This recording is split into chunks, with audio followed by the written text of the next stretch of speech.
No, y ahora cada vez, como hay muchísimos torneos, todos esos chavales, pues además hay muchísimas becas, o es todo online, toda la información está muy clara, entonces pueden ir saltando de torneo en torneo y van jugando todos. De hecho, este chaval, por ejemplo, en cuestión, Faustino, se mudó a Barcelona precisamente para jugar en Europa. O sea, sus padres ya para que su carrera fuera tal. Y es un tío que es una pasada, es una pasada. O sea, lo ves jugar y dices, lo ves con esa madurez es que no lo entiendes. O sea, para él es natural lo que para ti te costó 10 años, ¿no? ¿Crees que es como biológico eso? O sea, que biológicamente se les da súper bien el ajedrez. ¿O por qué crees que gente tan joven, incluso este chico de 3 años, este casi bebé de 3 años, Sí. bueno, no ha podido tener una larga preparación?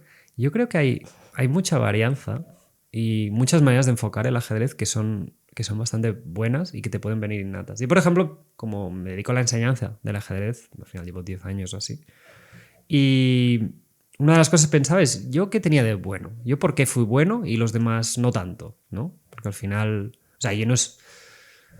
No, digo, dentro de mí, no sé, he sido el mejor jugador del Girona, de los mejores jugadores de Cataluña y en plan, ¿qué tal? ¿Qué era mi aspecto específico? Y una de las cosas que me di cuenta es que yo tenía poca confianza con mi toma de decisiones. Entonces yo ofrecía muchas veces tablas, que se puede ofrecer, ¿no? Se puede empatar, por inseguridad. Esa inseguridad, ¿hacia dónde me iba? A sobrecalcular, a calcular demasiado. A decir, esta jugada me parece buena, pero esta quizá también, y esta también. ¿Esto qué pasa? Que a corto plazo era terrible, porque me quedaba sin tiempo. Ya. O sea, es como en un examen que estás dudando todo el rato.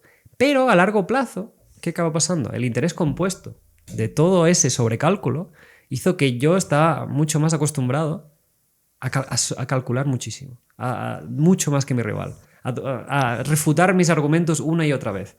Entonces, claro, que al principio era en plan, Álvaro, ¿qué haces? Luego, claro, es eso.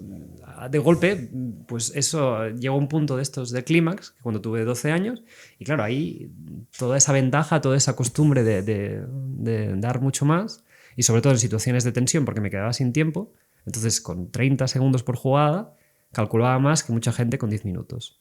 Ya.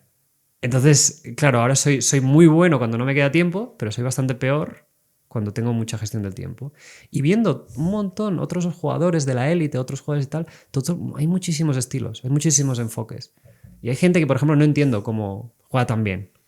Yo soy gran maestro y tienen o mi ranking o lo que sea, es como ven el ajedrez de otra manera distinta. Entonces hay un margen bastante amplio, o sea, hay unas cosas que más o menos tienes que cumplir, pero con estos chavales es como que su cerebro ya sí que, no sé, es como que los patrones los asimilan muy fácilmente, no hay ninguna tal. Y no tienen como problemas de, no sé. Pero claro, no lo veo tanto como algo súper positivo, rollo, ¿qué quiero decir con eso? Como de que todo lo que hacen es súper talento. Porque, por ejemplo, cuando te digo mi caso, les digo, precisamente por una inseguridad, no por... Claro. Por eso digo, es muy difícil establecer, ¿no? Cuáles son las reales como consecuencias de eso, ¿no? No sé, es un tema que, bueno, que al final... Claro, que suena un poco incluso contrario, el ser inseguro, tal. Tienes que estar seguro con la jugada que haces. Claro. Imagino que es algo que, como dices, te juega una mala pasada cuando tienes poco tiempo y a lo mejor no lo has desarrollado tanto, pero al final, si eso lo conviertes en una habilidad y todo ese sobrecálculo cada vez lo haces más rápido, al final, o sea, tienes muchísima delantera. Claro. Por ejemplo, había otra gente que tenía la misma condición que yo, que lo veías, pero ¿qué pasaba? Que paniquea. Bueno, Ya. joder, hablo demasiado en inglés. Que tenían, pues en estas situaciones de tensión, colapsaban. Yo no colapsaba, nunca. Entonces, aunque estuviera jugando con 30 segundos, o sea, nosotros jugamos con incremento ahora. Entonces, cada jugada se te añade unos 30 segundos. Entonces, yo quizá jugaba con 30 segundos durante 2 horas. Cada jugada, 30 segundos. Entonces, toda esa tensión, ese nervio, ese aguante. Sí, qué presión. Claro, la mayoría de gente no está tan acostumbrada a llegar a ese punto de tensión. Y ahí, cuando llegábamos los dos, es muy probable que yo le ganara. Porque yo ya estaba entrenado en esos casos. Entonces, yo tenía como un hándicap. La primera parte de la partida, yo tengo un hándicap porque gestiono muy mal mi tiempo. Porque al final es eso.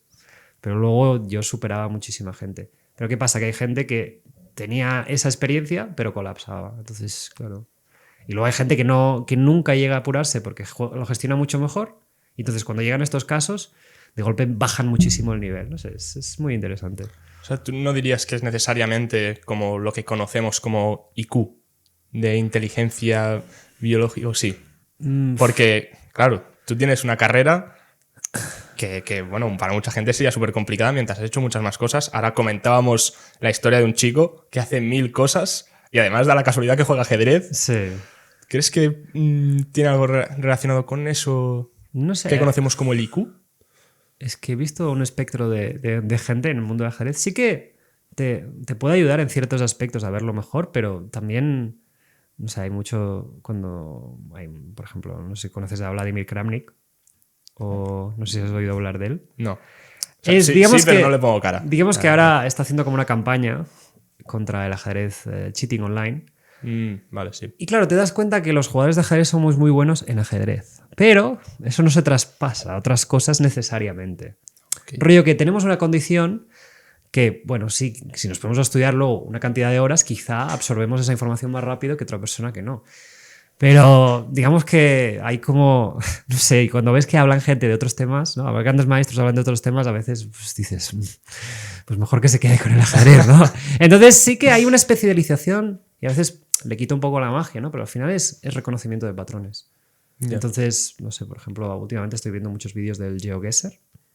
Hay uno que se llama Rainbolt o así. Sí, sé quién ¿no? es. Que al final con esto, ¿no? En la pared, con esto tal, ya sé que es, no sé.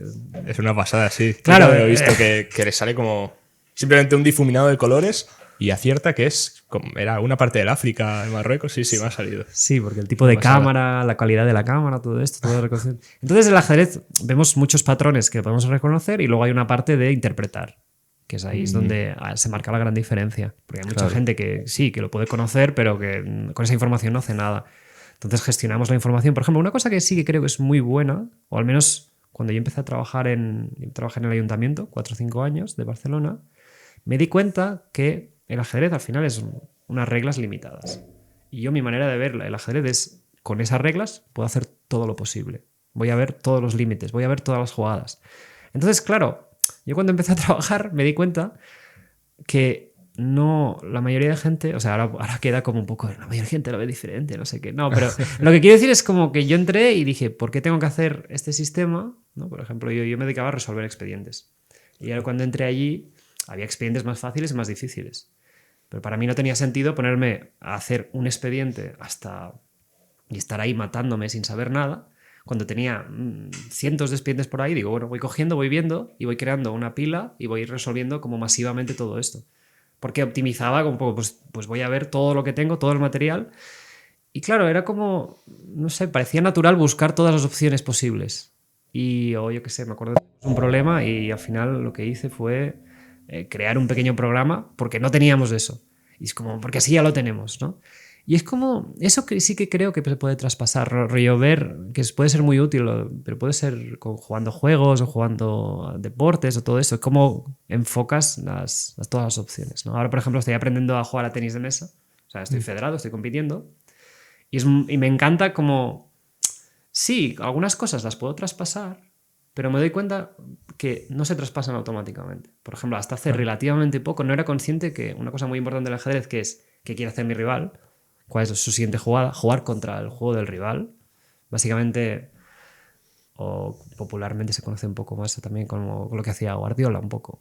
O sea, jugaba al error del rival, simplemente a mantener el statu quo hasta que el otro se equivoque. Esto es muy importante en el ajedrez, porque claro, estamos jugando 6 horas y te vas a equivocar.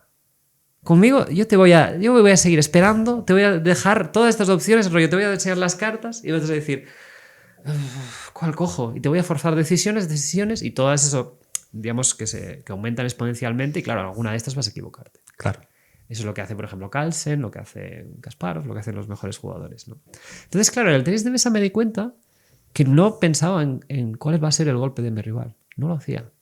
Porque tenis de mesa lo aprendí por otro lado, cuando yo jugaba de pequeño y jugaba un poco pues a pasármelo bien. Yo cogía la pelota y le voy a dar la más fuerte posible.